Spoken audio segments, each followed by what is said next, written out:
1 2 3 დავიწყეთ Boring Sundays Boring Sunday დღევანდელი სტუმარი არის დავით ლომიძე Nexia Georgia's მართველი პარტნიორი და მინდა ესეთი უნიშნული მაგ და მინდა რომ აქედან არ გამომრჩეს რა ის არის დავით ლომიძე არის Nexia Georgia's მართველი პარტნიორი და კომპანიის ყველაზე დიდი მიმართულების ბუღალტრული აუთსორსინგის ხელმძღვანელი.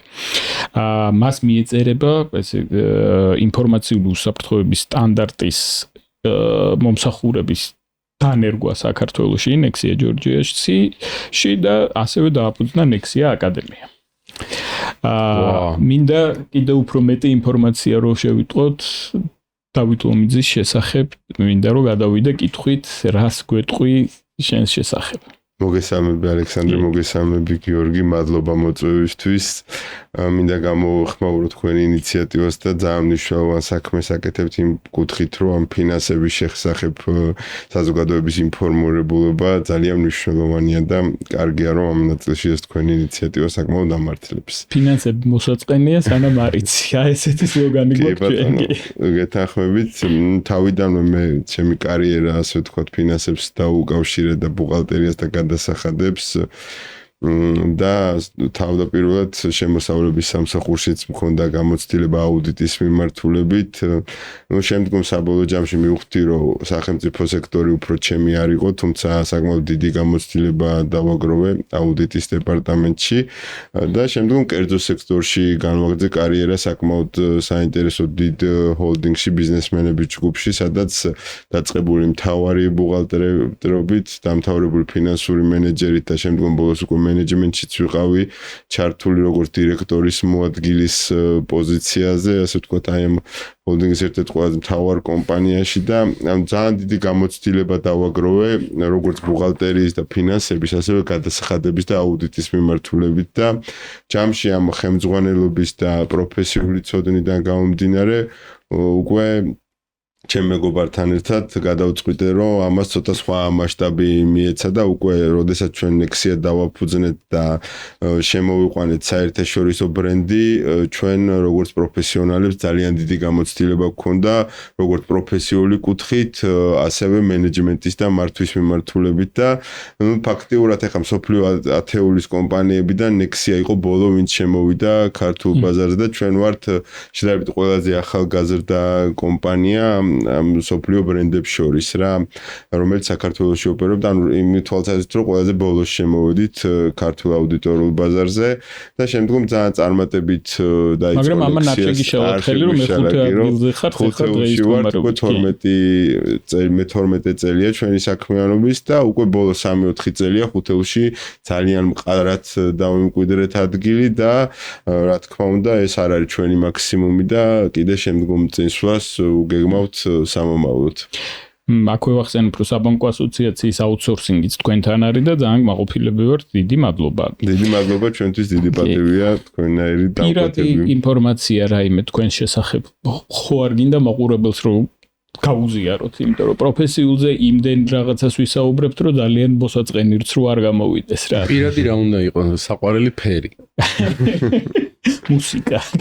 ხო, არ პირადი ინფორმაცია არ ვიცი ხა რა მიმართულებითაა უფრო საინტერესო, ნუ რეალურად თუ უნივერსიტეტის დამთავრებას კუთხით შევხედავთ, ჯავახიშვილის უნივერსიტეტი მაქვს დამთავრებული ფირმის ეკონომიკა და მაგისტრის ხარისხიც ამ მიმართულებით მაქვს, ესე ვთქვათ, აღებული. კი, ანუ წარმატების და გამოწვევის ნაწილში რას იტყოდი ახლა ის მიმართულება რომელსაც ხელმძღვანელობ არის გუშინ საუბრობდით სხვათა შორის გიორგი ბაქრაძე იყო სტუმარი ერთ-ერთი და საუბრობდით ესეთ საკითხზე კი და ესეთ საკითხზე საუბრობდით ანუ ბუღალტერია იყო გაყვანილი ეკონომიკის მეცნიერება ფიზიკა ფილოსოფია და ბუღალტერია ანუ აი ამ კონტექსტში იყო აყვანილი ამ რიგითობებში საუბრობდით და ეს ნიშნავს უკვე იმას რომ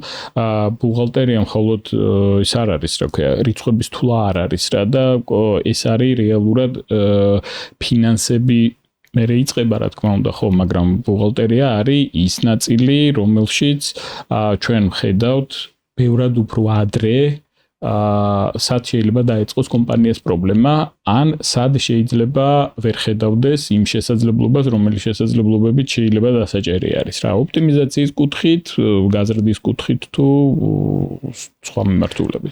ძალიან საინტერესო საკითხი აღნიშნე ალექსანდრე. რეალურად თავიდან წინა წლებში უფრო მითი იყო, რომ ბუღალტერიას რატომღაც აღიქვავდნენ, რომ მხოლოდ საგადასახადო კუთხით მოწესრიგებულობა იყო მნიშვნელოვანი, რაც ცხადია, ეგ ნაწილი მნიშვნელოვანია და ჩვენ მთავარ პრიორიტეტში მუდმივად რჩება, თუმცა გამომდინარე იქიდან, რომ მე გამოცდილება მქონდა არა მხოლოდ გადასახადების და ბუღალტერიის, არამედ ფინანსების მიმართულებითაც, თავიდანვე ჩვენ აქცენტი ავიღეთ, რომ აღრიცხვიანობა უნდა ყოფილიყო მოწესრიგებული ყველა მიმართულებით, ანუ როგორც გადასახადების კუთხით, ასევე ფინანსების მიმართულებით უნდა ყოფილიყო ინფორმაცია აღქმადი, რომ მენეჯმენტ შემდეგ რიცხვებზე დაფუძნებული გადაწყვეტილებები სწორად მიეღო და რა თქმა უნდა ფინანსური აღრიცხვის საერთაშორისო სტანდარტების შესაბამისად ყოფილიყო აღრიცხვიანობა, რომ ეს იქნებოდა ფინანსური აუდიტი თუნდაც რომელიც შეამოწმებდა ორგანიზაციას, ამ კუთხითაც ძალიან მოწესრიგებულად გამოჩენილიყო. შესაბამისად რეალურად ის კომპანიები, რომლებმაც თქვა თავიდანვე ჩვენ ნდობა გამოგვიცხადეს, რისთვისაც ძალიან დიდი მადლობელი ვართ და რა თქმა უნდა მათ შორის თქვენი კომპანიებიც ძალიან მნიშვნელოვანია ჩვენთვის.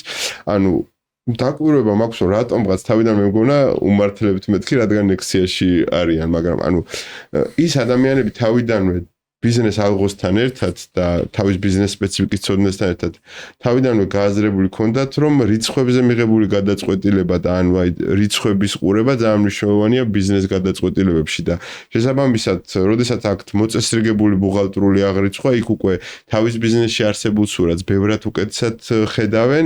ჩვენ ამ ნაწილში ვეხმარებით და ერთ აგურს ვდებთ, რა თქმა უნდა, მთლიანად ბიზნესის წაყვანა მათი კომპეტენცია და მათი მითი სფერო, თუმცა აი ამ ფინანსების მხრიდან ხმარება და იმ სწორ აქცენტებზე ყურადღების გამახვილებაც თავის ბიზნესში მერე საკმაოდ წარმატებულებს ხდის მათ და უკვე აშკარად გამოირჩევიან მაგნატწლში და არიან ძალიან წარმატებულები და აი პატარა კომპანიები, რომლებიც ჩვენთან დაიწყეს ფუნქციონირება, დღესდღეობით უკვე მესამე კატეგორიის და ზოგი უკვე მეორე კატეგორიის კომპანიებიც არიან, რომ სხვილ ბიზნესად ჩამოყალიბდნენ წლების განმავლობაში და ეს დამსახურება როგორც თავიანთი ბიზნესის კარგი ცოდნით, ასევე ჩვენი მხრიდან ამ ბუღალტერიის ფინანსების და გადასახადების კუთხით მოწესრიგებულობების და იმ აქცენტების, რომელზეც ჩვენ გარკვეულ რჩევებს ვაძლევდით ამ ხნის განმავლობაში. რა საინტერესო რაღაცა თქვი, ორი პოდკასტი გქონდა და იქაც ვერ ჩავეტიეთ მცირე და საშუალო ბიზნესზე და ზუსტად მაგას შეეხე ახლა შენ გიორგისთანაც გადავალ რა, ანუ რეალურად ახლა ყოველთვის ვახსენებ ხოლმე ამას, რომ საბანკო სექტორი არის ყველაზე დიდი სექტორი. აქვე უნდა დავამატოთ, რომ ყველაზე გამჭვირვალე სექტორი არის. ყველაზე ოპერატიულად აქვეყნებს თავის ინფორმაციას და მეორე კუთხით რა, ანუ რამდენად უწყობს მდგრადობას ხელს და მისი ზრდა რამდენად მდგრადი არის, მარტო ეს არ არის განსაზღვრელი, რა თქმა უნდა, მაგრამ ის რამდენად უწყობს ხელს, რა მაგიახსენე ხა შენ. და მცირე და საშუალო ბიზნესთან მიმართებაში, როდესაც გამოწვევებზე ვსაუბრობდით, მიკრობიზნესი, რომელზეც ახლა ბევრს არ ვისაუბრებ, მაგრამ მცირე და საშუალო ბიზნესზე ვისაუბრეთ, რამდენად დიდი ხერხემალი არის ეკონომიკის მდგრადობისთვის, ეკონომიკის ზრდისთვის.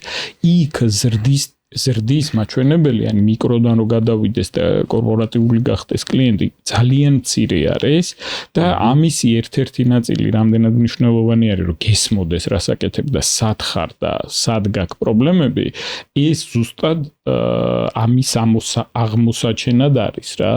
მე მგონი შენ კომპანიაში გჭირდება რიცხვებზე რო გააკეთო ხოლმე ხშირად აქცენტირებ. ჩვენ ვილაპარაკეთ მართლა მაგ თემაზე, დავით, მე რა მაინტერესებს ეს აუთსორსინგის იდეა ძალიან მომწონს რა. კარგია.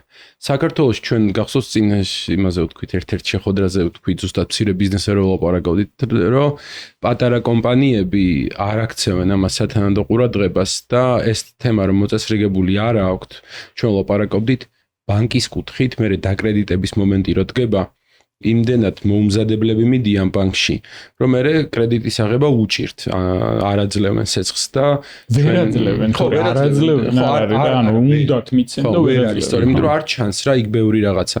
ხო და მაგას ვამბობდით, რომ მიუმართეთ ესე საბუღალტრო კომპანიებს, კიდე მცირე ბიზნესებს, რომ ეს კი რეკლამა არ არის თქო, მაგრამ აუცილებლად თქვენი ანგარიშგება, რეპორტინგი, ინფორმაცია გქონდეთ მოწესრიგებული, გალამაზებული, იმიტომ რომ მე ბანკში რომ მიხვალ იმისთვის ძალიან ადვილი არის შეაფასოს შენი კომპანიის რაობა და შემოსავლების წყარო, რომ დაგაკრედიტოს თუ არ დაგაკრედიტოს, გადაწყვიტოს.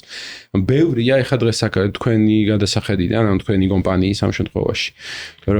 ბევრი კლიენტები არიან, ბევრი არიან მცირე კომპანიები, რომელიც აუთსორსინგ მიმართავენ. და აქვე კიდე ორ კითხვას დავამატებ, ერთიანად რომ გავაერთიანოთ რა. ერთი ნაწილი არის, აი, ბევრი არის თუ არა ეს კომპანიები, ბევრი შეიძლება იყოს თუ არა, მეორე არის რომ ჩადოქრობა რო არ არის და რაღაც ის რო რაღაცა უსაშველო ფული რო არ ღირს და ჩვეულებრივი ერთი ბუღალტრის ხელფასი რო ღირს ეს მომსახურება ზომიდან გამომდინარე ესეც მინდა ანუ თუ ერთია საჭირო ერთის ღირს და თუ 10-ია 10-ის ღირს და მესამე ნაწილი დიდი ნაწილი ამ კომპანიების საბუღალტრო ნაწილს და საერთოდ პროგრამული უზრუნველყოფა ყველაზე კარგ რეჟიმში არის ხოლმე ხშირ შემთხვევაში Excel-ი და ანუ აი პროგრამული უზრუნველყოფა აქვს უკვე აი რაღაც medium, upper medium კომპანიები, ვინც არის აი საშუალოზე ცოტა მაღალი კომპანიები რო არის და აქაც თუ არსებობს რაიმე გადაწყვეტები რა, ანუ ამ ნაწილში რო რაღაცა უთხრათ კიდევაც რა. ბატონო,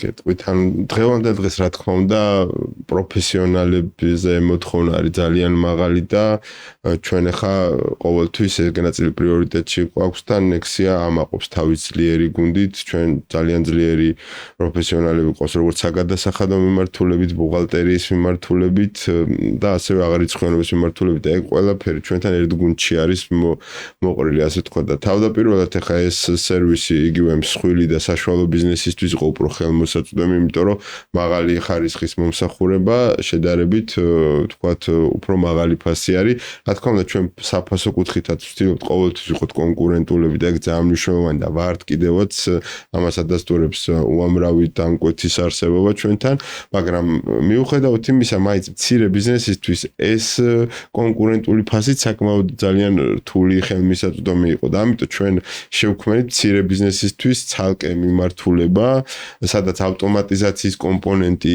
ჩავდეთ უფრო მაღალ დონეზე, რომ ეს თვითღირებულების კომპონენტი უფრო შეგვემცირებია და გარკვეული ტიპის კომპანიებს, რომლებზეც შესაძლებელია დისტანციურად მომსახურების გაწევა და არიან იმ სპეციფიკაში ჩამწდრები, რომ თქვა ჩვენ შევძლოთ ეს უფრო შეღავათიანად მათზე ამ მომსახურების გაწევა, ასეთი დამკვეთები საკმაოდ ბევრი ყავს. თუმცა თუ გავითვალისწინებთ ახლა იმ მასშტაბს რაოდენობის კომპანიებიც, ანუ მასთან შედარებით, მაინც ეს რაოდენობაც არ არის ის სასურველი რაოდენობა, რაც გვინდა.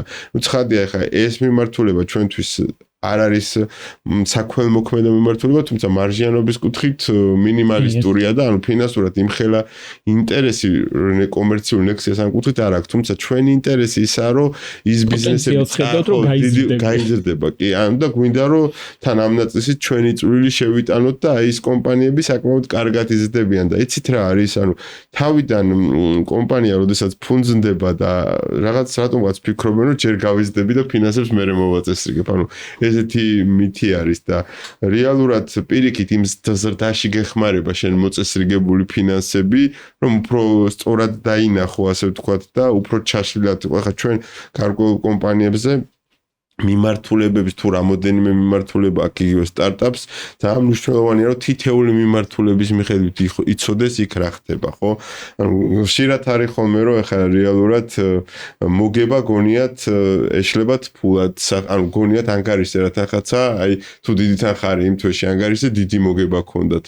და ის შეიძლება რეალურად მოგებას სულაც ანიშნავს, უბრალოდ შეიძლება ავანსები ქონდეს მიღებული, ხო, რაღაც მომსახურების ან პროდუქტის, რომელიც შემდგომ აქვს მისაწოდებელი და ეს მისი მოგება არ არის. ან შეიძლება მეორე სხვი ხაღალზე, ანუ ფინანსების ანალიზი ძალიან მნიშვნელოვანია, იმიტომ რომ შეიძლება კომპანია მოგებას არ არის ყუთეთ, იყოს ძალიან მომგებიანი, მაგრამ მას ეს თანხა მოგება ნაწილობრივ კონდეს დებიტორებში, ნაწილობრივ კონდეს ძირითად საშუალებებში, ან თუნდაც ახალ პროექტს რო იწყებენ, ძალიან მნიშვნელოვანია არ კონდეს მაგას პრობლემა არ კონდეს რეალურად, ეგ ძალიან მნიშვნელოვანია და ასეთ მზარდი კომპანიები ხშირად მაგ შეცდომებს უშვებენ და ამიტომ მე ყოველთვის ურჩევ ხოლმე რომ გარკვეული ბიუჯეტი ყოველთვის საჭიროა. არა შეიძლება იმ ბიუჯეტს ერთ-ერთი ვერ მიყვე, მაგრამ უკვე რაღაცა ორიენტირი რო გაქვს, უკვე გიადვილდება მართვა, ასე ვთქვათ და გადაცდი იცი რა, რა შეაძლო და უყურებ უკვე ბიუჯეტს გულისხმობთ, ხა ჩვენ მაყურებლები ცოტა ის ტერმინოლოგიურად რომ გავამარტივოთ და ისე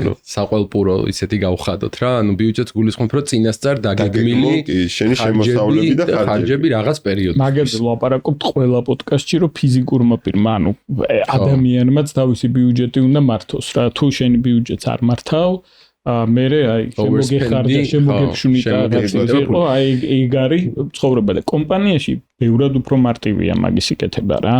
ანუ შეიძლება იქ მართლა მაგრამ ძირითად საშუალებები არ ვიცი ალექს რა. ძირითად საშუალებებში უშვებ მერე იმ ხელა თანხას რომ მოგებას რო უყურებ დიც მიდიხარ და მარტივი არის თუ არა მაგაზე მე შემოგეფშვნე კი მე მეგონა ბიუჯეტის გაკეთებაზე ამბობ. შემოგეფშვნე და ხო და აი მაგაზე საუბრობთ უნდა რამდენად რთულია ბიუჯეტი რო გაკეთდეს და მე ამას უყურო ყოველთვის. არ არის რთული ჩემი აზრით, ანუ შეიძლება თვითონ კომპანიის მეწარმეთვის დამოუკიდებლად მაგის გაკეთება რთული არის, მაგრამ ნუ ახლა როდესაც პროფესიონალური კომპანია ყავს გვერდზე, უკვე ერთობლივად ეს გაკეთებადია, ასე ვთქვათ და ამის შემდგომ დახვეწა მერე სამუშაო პროცესი. მარტო ანგარიშგების გაკეთებაში კი არ ეხმარებით. კი ბატონო, ბიუჯეტირებაში შეგვიძლია დახმარება. შეგიძლიათ კომპეტენცია მიგაქვთ, რომ აი როგორ გააკეთოს ელემენტარულად როგორი ფაილი იყოს, რა სექციები იყოს შიგნით. ჯოხით დგას თქვენი გუნდი და ნანა ყოველთვიურად ესე იმას გამომიგზავნის ხოლმე რომ აი აქ რაღაცა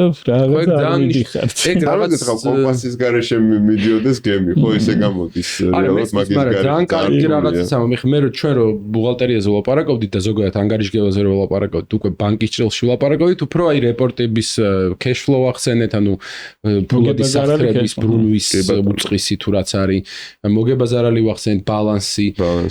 ეს სამი თემა ვილაპარაკეთ, მაგრამ დაგეგმვაზე და ვიღაცა რომ ამაში გეხმარებოდეს, მაგაზე არ გვილაპარაკია და ეგ მნიშვნელოვანია და კარგია და ბანკში რომ მიგაქეს ბიუჯეტი და კიდე წინა პერიოდის ბიუჯეტების აშენა რომ მიგაქ მე ჩემ კომპანიაში მქონდა ეგ გამოცდილება და ხო ბევრს აქ დარწმუნებული ვარ რომ სესხის აღებას ცდილობ და ამ სესხს უნდა მოემსახურო მე და გეკითხებიან რომ ანუ კითხვა არის რომ გექნება თუ არა პირობითად თვეში 1000 ლარი რომ გადაიხადო ეს პეიმენტი.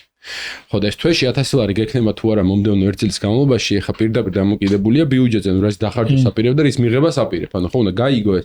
შენ ღვიძლიზნობით ხვდები რომ კი კაცო უეჭველი მექნება, მაგრამ ეხა ის საკრედიტო მენეჯერი თუ ოფიცერი რო ზის და გიყურებს, ხა ეგრე არ ფიქრობს. იმიტომ რომ არ იცი შენი ბიზნესი და რო აჩვენებ ამ ფაილს და დაუსაბუთებ, ალბათ ბევრად გამარტივდება საქმე. კაი მომწონს. და სხვათა შორის მინდა აღვნიშნო რომ ღვიძლი გრძნობაც ძალიან მნიშვნელოვანია. ანუ ხა ბიზნესი არ შეიძლება მაგის დაკნინება პირიქით, ანუ ეგ ძალიან მნიშვნელოვანია. უბრალოდ ამ შენ ღვიძლის გრძნობას რო რიცხვებში ამყარებ უკვე და უფრო ნათლად ხედავ ყველაფერს, მერე უფრო ძლიერი წარმატება მოდის. ამ ორის კომბინაცია. ღვიძლიზნობა აქვს ბიზნესის მფლობელს, ანუ მე მაგ ჩემ კომპანიაში და ზუსტად ვიცი რომ ყველაფერი კარგად იქნება. მაგრამ ბანკს რომელმაც პირველად დამინახა, იმიტომ რომ ერთხელაც შევტასავდი ესე ფილიალში და სესხი მოვითხოვე, იმას არა აქ ეგ შეგრძნებები რა და ბუნებრივია რომ იმას საბუთები ჭირდება, რომ დაუსაბუთო, რომ თვეში 1000 ლარი მექნება. და ეგ ერთ-ერთი დამატებით ბენეფიტია ვიტყვი ამ ყველაფრის, რომ ბიუჯეტირება და შემდგომ ამ შენ ფინანსებზე კონტროლი ძალიან მნიშვნელოვანია და ჩემი აზრით ყველა ბიზნესმა ეს იგივე კონტროლის ნაწილი და ყოველთვიური რეპორტის განხილვა, როგორც ფულადი მოძრაობის უწყისის, ასევე მოგებაზარალის უწყისის და მისი იმ ყოველთვიურ გეგმასთან შედარება უნდა განახორციელოს და თავის ბიზნესზე პოზიციაზე კომპანიებსაც უკეთებთ მაგას? რა თქმა უნდა. აი სულ პატარა რამდენია რა რას ნიშნავს პატარა კომპანია? ორკაციანი? ნუ ადამიანებზეც არ არის მარტო დამოკიდებული, ასე ვთქვათ, უფრო შემოსავლებსაც აქვს მნიშვნელობა და რა შემოსავალს აგენერირებს, მაგრამ ნუ შესაძლებელია მასთანაც და გვაქვს ეგეთი პრაქტიკებიც კი ბატონო, პატარა კომპანიებშიც არის მსგავსი პრაქტიკა და ანუ ეს ამბავი არა მარტო მცირე და საშუალოებისთვის არის, არამედ ნებისმიერი კომპანიისთვის, რომელიც რაღაცა ბიზნესს აკეთებს. კი ბატონო. ყველას დაეხმარება რეალურად ეგ ნებისმიერს. ასევე კარ შემიძლია არ გაუსვა ხაზი, რომ Nexia Georgia არის Nexia's დიდი ჯგუფის შემადგენლობაში. და ეს არის თუ სწორად მახსოვს რაღაცა თითქმის ყველა ქვეყანაში არის. ქვეყანა და 600-ზე მეტი წარმომადგენელი ხო ოფისი არის წარმოდგენილი და ამასთან ერთად ხო საკმაოდ დიდი ჯგუფი არის. დიდ ათეულში არის, ხო? ანუ აუდიტორების დიდ ათეულში. რას ნიშნავს ეს, ანუ რას ნიშნავს ამხელა ჯგუფის წევრობა? რატო ვკითხულობ ამას? ახლა შეიძლება ჩვენთვის ძალიან ეს დიდი ხუთეული იყო, მერე დიდი ოთხეული იყო, ახლა დიდი ათეული არის, რაღაცა დიდ კომპანიაზე არის, რას ნიშნავს ეს საერთოდ? აი მომხმარებლისთვის ახლა ვისაუბრეთ, რომ მცირე და საშუალო ბიზნესისთვისაც ხელმისაწვდომია, მაგრამ თქვენი გადმოსახედიდან რას ნიშნავს და Nexia-ში მუშაობა რას ნიშნავს კიდე მაგაზეც რომ გავუსვათ ხაზი, ხო? კი ბატონო, Excel-ის წევრები უკვე 12 წელზე მეტი ვართ, რეალურად და ეს ძალიან მნიშვნელოვანია იმ კუთხით, რომ ჩვენი დამკვეთების გარკვეულ შემთხვევაში სხვადასხვა ქვეყნებშიც აქვთ ოფისები და უკვე ერთ და იგივე კომპანია რომ რამოდენიმე ქვეყანაში ემსახურებათ, ეს მათთვის ძალიან კომფორტულია. გარდა ამისა, ძალიან მნიშვნელოვანია, რომ ჩვენ საერთაშორისო პრაქტიკებს ერთმანეთს უზიარებთ და ძალიან მჭიდრო ურთიერთობა გვაქვს Excel-ის წევრებთან და გარკვეულ სერვისებზე ჩვენ შეიძლება მაგალითად ჩავრთოთ იტალიის, გერმანიის ოფისები და ასე ვთქვათ, მათი გამოცდილება. მან დავაზუსტებ რა, ანუ აი მაგალითისთვის რო ავიღოთ რაღაცა მოთხოვნა შეიძლება იყოს, რომელზეც აქ სპეციალისტების ნაკლებობა კონდეს და ჩამოვიდეს და დაგვეხმაროს. თუნდაც ან შეიძლება არ ჩამოვიდეს და დისტანციურად ჩაერთოს ხა დღევანდელ დღეს ეგ უკვე შესაძლებელია. მათ შორის ძალიან მნიშვნელოვანია და საინტერესოა, რომ ჩვენი თანამშრომლებს აქვთ თუნდაც ახლა ბრიტანეთის ოფისში რამოდენიმეჯერ მიიღეს გამოცდილება და ძალიან კარგი არის ეს კარგი შესაძლებლობა. გაცვლა ხდება იმ კი ბატონო. და ასევე ძალიან მნიშვნელოვანია, რომ ეს ჩვენი გამოცდილება ხა საქართველოს ოფისი იგივე ამიერკავკასიის მასშტაბით და თუნდაც შუა აზიის რეგიონშიც ერთ-ერთი გამორჩეული როლი გვაქვს და ამიტომ ჩვენ იგივე Nexia-ს გაფართოებაზე უზბეკეთში და შუა აზიის ქვეყნებშიც მნიშვნელოვანი როლი შევიტანეთ და ვიყავით ამ პროექტებში ჩართული. ძალიან საინტერესო ხდება. არა მარტო ჩვენ ვიყენებთ თქვათ უცხოურ რესურსებს, არამედ ჩვენ რესურსაც იყენებენ იგივე ხა გარკვეული ბანკების შემოწმებაში ჩვენი აუდიტორები დაიხმარეს, მაგალითად შუა აზიის ჩვენი ქვეყნებმა და ანუ უკვე აქედანაც მიდის მნიშვნელოვანი გამოცდილების გაზიარება და ეგ ძალიან გვიამაყება და თვითონ Excel-შიც ახლა Nexia-ს ქართული ოფისი ერთადერთია Excel-ის წევრებს შორის, რომელსაც წლის საუკეთესო კომპანიის ჯილდო თვითონ ოფისში ორჯერ აქვს აღებული, მსოფლიო მასშტაბით. ამით ნამდვილად ბოლოს ჩვენ ეს ჯილდო სინგაპურში მსოფლიო კონფერენციაზე გადმოგცეს და ამ ნაწილშიც მნიშვნელოვნად გამოირჩევა ასე. ან ჯგუფშიც გამოირჩევა Nexia საქართველოს ეს გამოირჩევა მნიშვნელოვნად. თქვენ თანამშრომლებზე და სპეციალისტებზე აქ ეხა ისე წარმატებაზე ილაპარაკე, რომ არ შეიძლება რომ არ ვახსენოთ ესე და როგორ ზრუნავთ მათი კვალიფიკაციის ამაღლებას. ეხა ახსენე კიდევაც და მაგაზე სულ გვაქვს საუბარი. ადამიანური კაპიტალი საქართველოში არის ერთ-ერთი დიდი გამოწვევა რა. ამაზე ხშირად ვაკეთებთ ხოლმე აქცენტირებას და აი გამოქვეყნებული ვაკანსიები 20,000-ზე ქვემოთ არ ჩამოსულა. რამდენი წელია პანდემიის მერე იყო და მიუხედავად იმისა, რომ ხშირად არის ხოლმე რაღაცა კომპანიები მაგალითად ოპტიმიზაციას აცხადებენ, ეს არ მცირდება რა. 27,000 იყო 22-23 წელს და ეხლა ერთი პერიოდი შემცირდა და 20,000-მდე ჩამოვიდა, ანუ უდიდეს რაოდენობაზე არის რა საუბარი. თქვენ როგორ ზრუნავთ თქვენ თანამშრომლებზე, რამდენად დიდია დენადობა, რამდენად მნიშვნელოვანია გვესმოდეს თქვენთან მუშაობა რატო არის კარგი? ჩვენ ბოლო წლებში უკვე ჩამოვყალიბდით როგორც ერთ-ერთი ყველაზე მსხვილი დამსაქმებელი ამ აუდიტორულ სფეროში და ტოპ 3-ში ყოველთვის ვართ, ხან პირველი, ხან მეორე, ხან მესამე ადგილზე და ამ ნაწილში ესე ვთქვათ, ეს ჩვენი ერთ-ერთი ნიშაა და ამ სფეროში მოღვაწე ადამიანებისთვის Nexia არის ერთ-ერთი საინტერესო ადგილი, სადაც დასაქმება სურთ თუნდაც ახალი თაობის წარმომადგენლებს.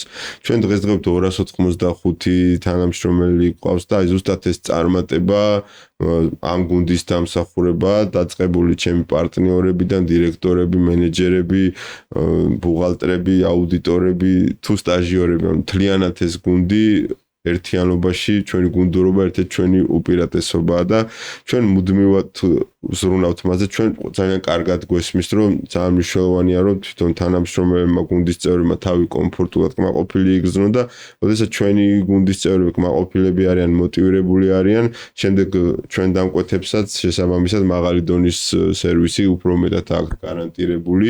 ამიტომ ჩვენ გარდა ამისა დაფუძნებული გვაქვს 2016 წლიდან Nexia აკადემია, სადაც მუდმივად მიმდინარეობს ტრენინგები როგორც ჩვენი დასაქმებულების, ასევე გარებირებისთვისაც.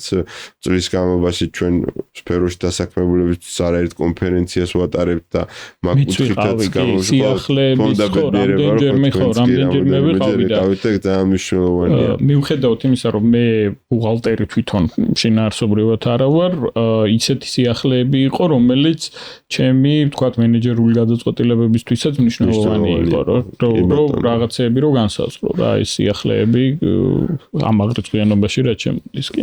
გარდა ამისა, ჩვენ გვაქვს შეფასების სისტემა, რაც ძალიან მნიშვნელოვანია და მომხრე ვართ, რომ ყველაფერი იყოს სისტემური მიდგომით და იქ გაწერილია კრიტერიუმები, თუ როგორ უნდა მოხდეს ჩვენი გუნდის წევრების შეფასება და შემდგომი დაწინაურება და არაერთი მაგალითი გვაქვს, რომ ჩვენთან იგივე გუნდის წევრმა შეიძლება მთავარ ბუღალტრად დაიწყო და დღეს უკვე მიმართულების დირექტორის პოზიციაზეა, ან მაგალითად ჩემი ერთ-ერთი პარტნიორი რეალურად მენეჯერად იყო და შემდგომ იმდენად კარგად წარმოაჩინა თავისთავად, რომ დღესდღეობით მართველი პარტნიორების რიგებშია. ამიტომ ეს დაწინაურების წინსვლის შესაძლებლობა Nexia-ში არის, იმიტომ რომ მზარდი კომპანია ვართ, ვიზრდებით, ვითარდებით და ამიტომ შესაბამისად ჩვენი გუნდის წევრებსაც აქვს შესაძლებლობა განვითარდნენ, წინ წავიდნენ და ჩვენ კომპანიაშივე უფრო უკეთესი პოზიციები დაიკავონ. არ შემიძლია საგადასახადო საკითხებს არ შევეხო ბუღალტერიაზე, როდესაც გვაქვს საუბარი. მაგის გარეშე ეს მაგის ნაწილია. ხო, ანუ ჩვენი გადაცემები არის, ანუ ჩვენი პოდკასტი არის ძირითადად მომხმარებლებზე ორიენტირებული და ხანდახან მეშლება ხოლმე მაყურებელს, მომხმარებელს ვეძახი რა. ამათთვის არის, ანუ რეალურად არის საუბარი ადამიანებზე, რომლებიც მზად უნდა იყვნენ ყველანაირ საფინანსო გამოწვევასთან მიმართებაში. ის ამერიკელებს აქვთ, ხო, სიკვდილი და გადასახადები არის გარდაუვალი, ხო? და ამ კუთხით, ანუ რა თქვათ მაგალითად სამ რა გამოწვევაზე ისაუბრებდი საგადასახადო კუთხით, იმიტომ რომ საქართველოში ვიცით, რომ ითვლება ერთ-ერთ ყველაზე მარტივ საგადასახადო სისტემად, მაგრამ მე ვერ ვიტყოდი, რომ ესეთი სიმარტივე არის და რა არის ერთ-ერთი ყველაზე დიდი შეცდომა ბიზნესისთვის, აი საგადასახადო კუთხით. მაგას ხედავ ალბათ ყველაზე კარგად და მაგის ანალიზს ჩვენ დიდარი პრაქტიკა გვაქვს ამ კუთხით და ანუ ჩვენთან კომპანიები ხშირ შემთხვევაში მოდიან უკვე, როდესაც ანუ რაღაცა ფაქტი უკვე მომხდარია, ან და მერე უნდათ მოწესრიგება. ანუ ეს არის მნიშვნელოვანი შეცდომა. ანუ რა თქმა უნდა, ეხა ჯობს გვიან ვიდრე არასდროს და ამ მოცემულობითაც ყველაფერში დავეხმაროთ და შეძლებს დაგვარად იმ სიტუაციაში გამოსავალი მოუძებნოთ, მაგრამ ყოველთვის უფრო იაფიჯდება და უფრო სწორია და უფრო უსაფრთხოა, რომ სანამ რაღაცა ოპერაციას მნიშვნელოვანს გააკეთებ, ან თქვათ სანამ დაიწყებ საქმიანობას, თავიდანვე გაითვალისწინო ეს საგადასახადო დაგეგმვის ელემენტები რა, ანუ ბიუჯეტირების გარდა ასე ვთქვათ, რაც რიცხობრივ ნაწილს მიეკუთვნება, არის ეს საგადასახადო დაგეგმვაც მნიშვნელოვანი, რომ სანამ კონტრაქტს გააფორმებ, მაგალითად, მანამდე გაითვალისწინო ის ნიუანსები, ვიდრე შემდეგ პოსტფაქტუმ იყოს და ასე შემდეგ. ამიტომ ეს წინასწარი დაგეგმვა ამ საგადასახადო თემების ზოგიერთმა იმდენად მნიშვნელოვანია და ისე დიდ ოპერაციებს ეხება, რომ მან შეიძლება არა ორაზროვანი მიდგომები, ეგ შეიძლება ჯობდეს წინასწარი გადაწყვეტილება აიღო და იქ უკვე 100% დაზღვეული ხარ წინასწარი გადაწყვეტილებას კანონის ძალა და ვერავინ სოფლიოში ვეღარ მოგედავება ეხლა მოდი მან ჩაუღრმავდეთ რომ ყველასთვის გასაგები იყოს წინასწარი გადაწყვეტილება ნიშნავს რომ საგადასახადო შემოწმება შენვე მოითხოვო არა წინასწარი გადაწყვეტილება ნიშნავს რომ შენ ასე ვთქვათ გარკვეულ საკითხს აყენებ და იმის დარეგულირებას ეკითხები საგადასახადოს და თან ასევე რთულ საკითხს ძალიან რთულ საკითხს და კომპლექსურს და თან დიდი ღირებულების მქონეს ანუ მაგალითად დიდ ოპერაციას ეხება და მანდ რო რამე დაგაჯარიმონ შეიძლება ძალიან დიდ თანხაზე იყოს საუბარი ამ შემთხვევაში შენ უკვე აყალიბებ პოზიციას და საგადასახადო მე წერს ან გიდასტურებს ამ თქვათ ასე ვთქვათ წერს პასუხს და უკვე იმ პასუხს აქვს კანონის ძალა ანუ როდესაც ის მოგწერს უკვე ძალიან დაცული ხარ უკვე ნებისმიერი პრევენციული მექანიზმია გამოწმოს უკვე ვერაფერს ვეღარ დაგაჯარიმებს მაგ საკითხზე. თეორიულად შეიძლება შეგიცვალოს და მითითება მოგწეს, რომ ისი აღარ გააკეთო, მაგრამ იმაზე აღარ დაგაჯარიმებს. იმაზე აღარ დაგაჯარიმებს, იმიტომ რომ ის თავისივე გამოცემულია, ასე ვთქვათ და აქ უკვე 100%-ით ხარ დაზღვეული. ყველანაირი რისკი, ასე ვთქვათ, დაზღვეულია. კიდე ხარ რა შეცდომებს უშვებენ ძირითადად, ხო, მაგ კითხვაც იყო რეალურად. ხშირად აი უფრო მცირე კომპანიების წარმომადგენლები, მაგრამ არა მხოლოდ მცირე სამწუხაროდ ბევრი დიდ კომპანიაში დგას ეს პრობლემა, ანუ კომპანიის სახსრებს აღიქვამენ როგორც თავისი სახსრები. ანუ ეგ უნდა იყოს მნიშვნელოვანად გამიჯნული, რომ კომპანიის ფული არის კომპანიის ფული და დამფუძნების ფული არის დამფუძნების ფული. ამის აღარება როდესაც ხდება რეალურად აქ უკვე ძალიან დიდი ალბათობა რომ მაღალი დონის რისკები წარმოიშვას. ხო, მაგრამ ეგ ხო იმის ბრალიც არის რომ რაღაც ინსტიტუციონალური სტრუქტურები პატარა კომპანიებში არ კეთდება, დამფუძნებლები არიან კიდევაც კომპანია და კომპანია არის კიდევაც ეს ერთი ადამიანის ბიზნესი რო გასაგები მაშინ კი ბატონო, მანდ შეიძლება რაღაც გამიჯნოს იქიდან იქით გაკეთდეს რა. ფინანსებზეც ხო მაგაზე ვისაუბრეთ, რომ შენი შემოსავლები უნდა სახელები დაარქვა რა შირას შემოსავლებსაც და ხარჯებს, ანუ ეგ გამოწვევა, იმიტომ არის რომ არ არის რა სტრუქტურა რა ესეთი რა, ანუ მე ძალიან აღევდი და შენ ბიზნესში ხო არა გაქვს ეგრე, შენ ფულად ხო არა შენ ბიზნესში გაქვს ეგრე. მე ძალიან მოწესრიგებული მაქვს ბიზნესი ისე როგორც პირადი ფინანსები. ანუ რას ვამბობ, იცი? ანუ ამ ქვეყანაში ცხოვრობთ, ვიცნობთ, გაგვიგია და მაგის ბრალია, ანუ როდესაც მაგ სტრუქტურას არ ალაგებენ ესე სწორად და მოწესრიგებულად.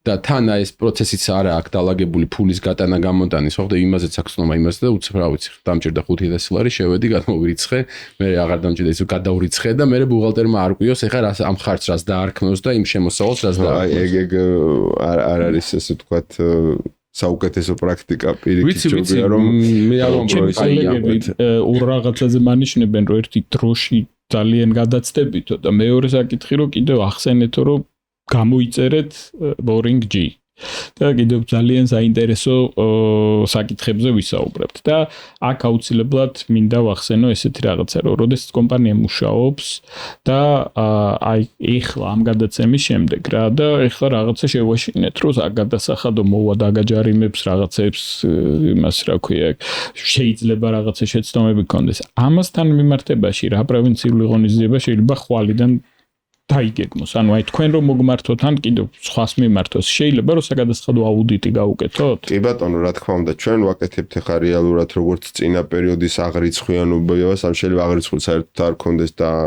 შესაბამის დოკუმენტაცია თუ გააჩნია, ნუ აღურიცხავთ იმ პერიოდს, შემდგომ რა თქმა უნდა შემოწმებაც მოხდება, თუ დეკლარაციები დასაზუსტებელია შეგვიძლია დავაზუსტოთ და ანუ უკვე რისკები მინიმიზირებული იქნება იმ წინა პერიოდში. უბრალოდ ჯობია მე ისე ვიქვა, რომ თავიდანვე მოწესრიგებულად წავყვეთ, ვიდრე თქვა რა თქმა უნდა, ზოგადად უფრო იაფია. მაგრამ მე ხან აი უთხარით შევაშინეთ, რაღაც აუხსენით, რომ შეიძლება საგადასახადო რისკების წინაშე იდგე ისე, რომ საერთოდ არ იცოდე. ეხლა თუ შეუძლია რომ რაღაცა შეუძლია ამისი გამოსწორება, დადასტურება, დეკლარაციების ცვლილება შესაძლებელია სადამდეც არის, ანუ შეიძლება მან როგორ არის არ დაჯარიმდები, მაგრამ საურავს გადაიხდი თუ რამე არ გაგადახდა. თუ არ აქვს საურავის გადახდა მაინც მოუწევს, თუ არ აქვს დეკლარირებული, მაგრამ ჯარიმის ნაწილს, რომელიც ასევე მნიშვნელოვანი კომპონენტია, მას არიდებს თავიდან. დიდი თანხა ყოველთვის ჯარიმაა ხოლმე, რა ხშირად, იმიტომ საურავი არის გადავა. სადღაც ჯარიმის მოცულობა ხოლმე და გაჩნია დარღვევა შეიძლება 100%-იც კი და ხო, ამიტომ რა თქმა უნდა, მან ეგრე არ არის, რომ არ ცოდნა, არ ცოდვას არ უდრის. აი მანდ არის ზუსტად რა, თუ შენ თვითონვე გადასახადი რომ შენ თვითონვე თუ დაადასტურე, საურავი არის პროცენტი რა, ანუ აი თუ 3 წლის წინ უნდა გადაგიხადა და არ გადაიხადე, როცა იხდი, მაშინ მაქამდე გარიცხავს საურავს, ანუ საურავი არ არის რა რაღაც კატასტროფული. ყველაზე მაგარი რა იქნებოდა, იცი ეს გადასახადები საერთოდ რო არ არსებობდეს რა. ეხლა რაღაცა ის სიჩუმე უნდა ჯამბოვარდეს, იმიტომ რომ ძალიან გაიქნებოდა, მაგრამ მე მეორე კუთხით რომ შეხედავ გადასახადები თუ არ არსებობს, მე გზას ვინ დააგებს. ხო, ანუ ხო, გზას ვინ დააგებს, პოლიციას ვინ გადაუხდის ხელფას, მეხანძრეს ვინ გადაუხდის, ჯარს ვინ გადაუხდის ხელფას.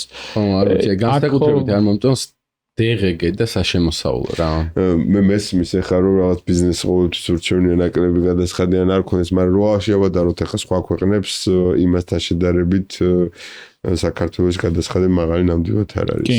საშემოსავლო მაგალითად ევროკავშირის ქვეყნებში 40-50%. ევროკავშირს არ უნდა შევედაროთ. თუმცა ეკონომიკაც ვერ შეეძლება ჩვენი მათემატიკა. ის სულაიალობა. ბლიც შეკითხვებზე გადავალ. დიდი დროც აღარ გვაქვს დარჩენილი, მაგრამ მე არ მინდა რომ რაღაცები გამოვტოვო. მე მგონია რომ ნაწილი ამოვწურეთ რა და ესეთი. რომელი ერთი ფინანსური მაჩვენებელი სტატოვებდი შესაფასებლად და რომელს აირჩევდი კომპანიაში. ერთის არჩევა ეს რთულია, მაგრამ თუ მაინც ერთზე უნდა წავიდეთ, ბიზნეს უნდა კონდეს დადებითი საოპერაციო ფულის გენერირების უნარი. ანუ ეგ ძალიან მნიშვნელოვანია, რომ ფულადი ნაგადების უწყისში საოპერაციო საქმიანობიდან, ასე ვთქვათ, დადებითი სალდო უნდა მოდიოდეს და შესაბამისად საკმარის ფულს უნდა გამოიმუშავდეს ბიზნესი, რომ შემდგომ რეინვესტირება მოახდინოს ძირითადი საშუალებებში დააბანდოს ეს ფული თუ ასე შემდეგ ბიზნესის განვითარებისთვის, რომ თვითონ საოპერაციო საქმიანობა წარმოშობდეს საკმარის რაოდენობით უნდა იყოს პრიმიტიულად რო ვთქვათ, შემოსავალი versus პლუსი, რომ მე იქ ძირითადი საშუალება ჭირდება მნიშვნელოვანი პლუსი რამდენი არის? ანუ ეხლა პროცენტის თქმა სულ რთულია, მაგრამ იცი რა კომპონენტია გასათვალისწინებელი, რომ დღეს ფულადის სახსრები საქართველოს საკმაოდ ძვირია. ანუ ბანკიდან რომ მოიტანოს ძალიან ძვირია რეალურად და ანუ წარმოიდგინეთ ძირითადი საშუალება რო იყიდოს ან განვითარებას ჩადოს, ეს სესხი უნდა აიღოს და ამ სესხის ძირის და პროცენტის შესაძლებლობაც უნდა კონდეს, ხო? მაგას ვამბობ მეც, რომ დააკელით პროცენტით ხო და არ შვება, რა ვიცი. ფონ ბანკებს ჯერ აქვს შესაძლებლობა რომ არ დააკნონ ალბათ ამ ეტაპზე. მაგას ვამბობ მეც. შესაძლებლობა რამე შესაძლებლობა გვინდა. და ამ ბევრი ვისაუბრეთ და მანდაც რისკებიც ალბათ აქვს, რომ თვითონაც მაღალ პროცენტში მოაქვს რესურსი, ანუ ეგეც არის ამ საკმარისად იაფი, მათვისაც არ არის ფული და ეგეც შორის და მან ვთქვით, რომ ხალხის ხმა ამბობს, რომ ეგ კარგი, მაგრამ საკომისიოები რაღა არისო, წინსწრება და გაცემა და ასე შემდეგო და მაგაზე ჩაგიგდებ, მე ძალიან კაი ჩანაწერი გვაქვს. თუმცა ეხლა ბანკი ალბათ მაინც ბიზნესია და ნუ ბიზნეს ინტერესებს ერთ-ერთ პრიორიტეტი არის. მნიშვნელოვანი პლუსი შენთვის ნიშნავს, რომ რაღაც პროცენტში ვერ თარგმნი, მაგრამ არ ვიცი 1000 ლარი თუ მაქვს შემოსავალი და პირობით 800 თუ მაქვს ხარჯი,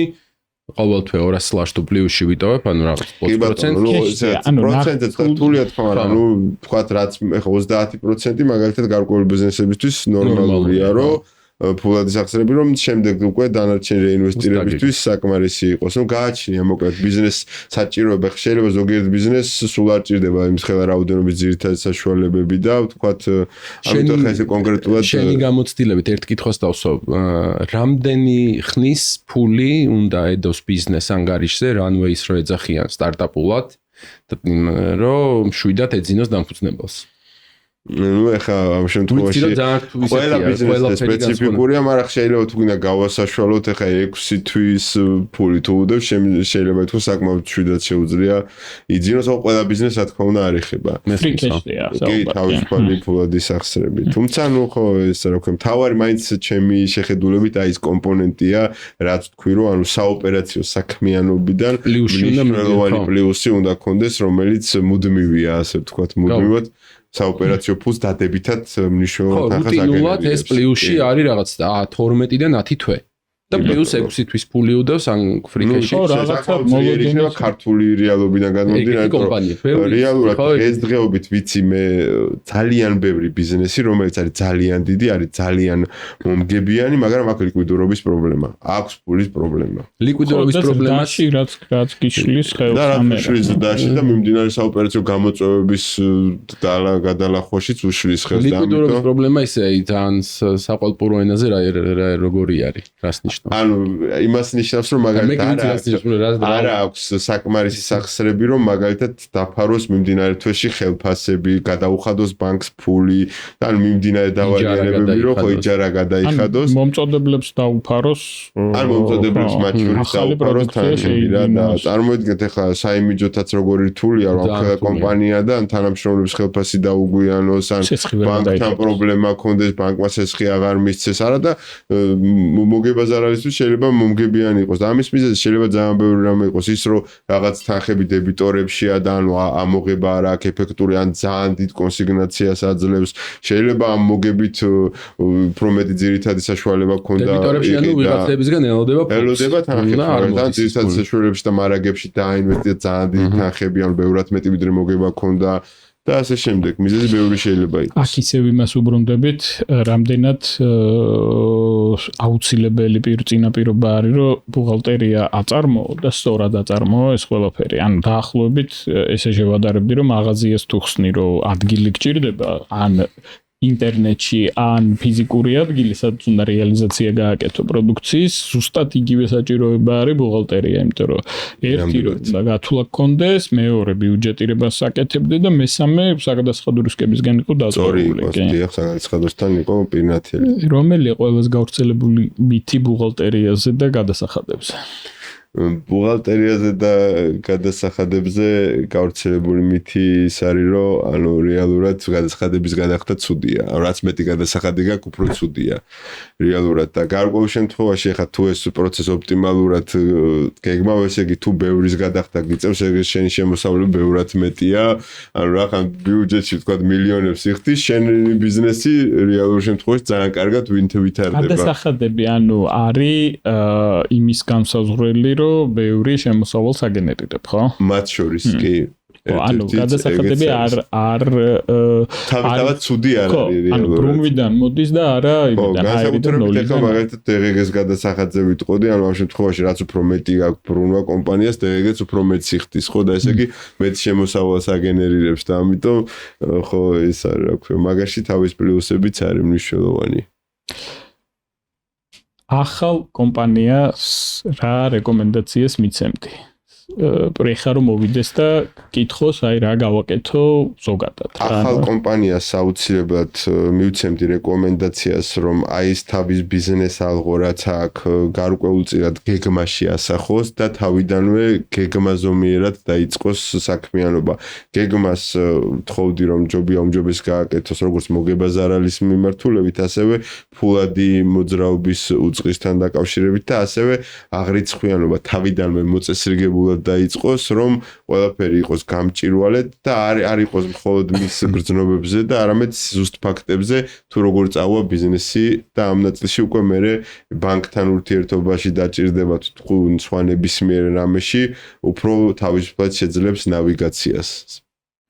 ძალიან დიდი მადლობა მოსვლისთვის, ძალიან საინტერესო იყო. კიდევ ერთხელ ვამბობ, მე რაც ვიცი და ვიცოდი თქვენ შესახებ ვიცოდი, კიდევ ბევრი რაღაცები ავიღე ჩემთვის, რომ აი გიორგიმაც მე მგონი რაღაცა. მადლობა მოწვევისთვის კიდევ ერთხელ.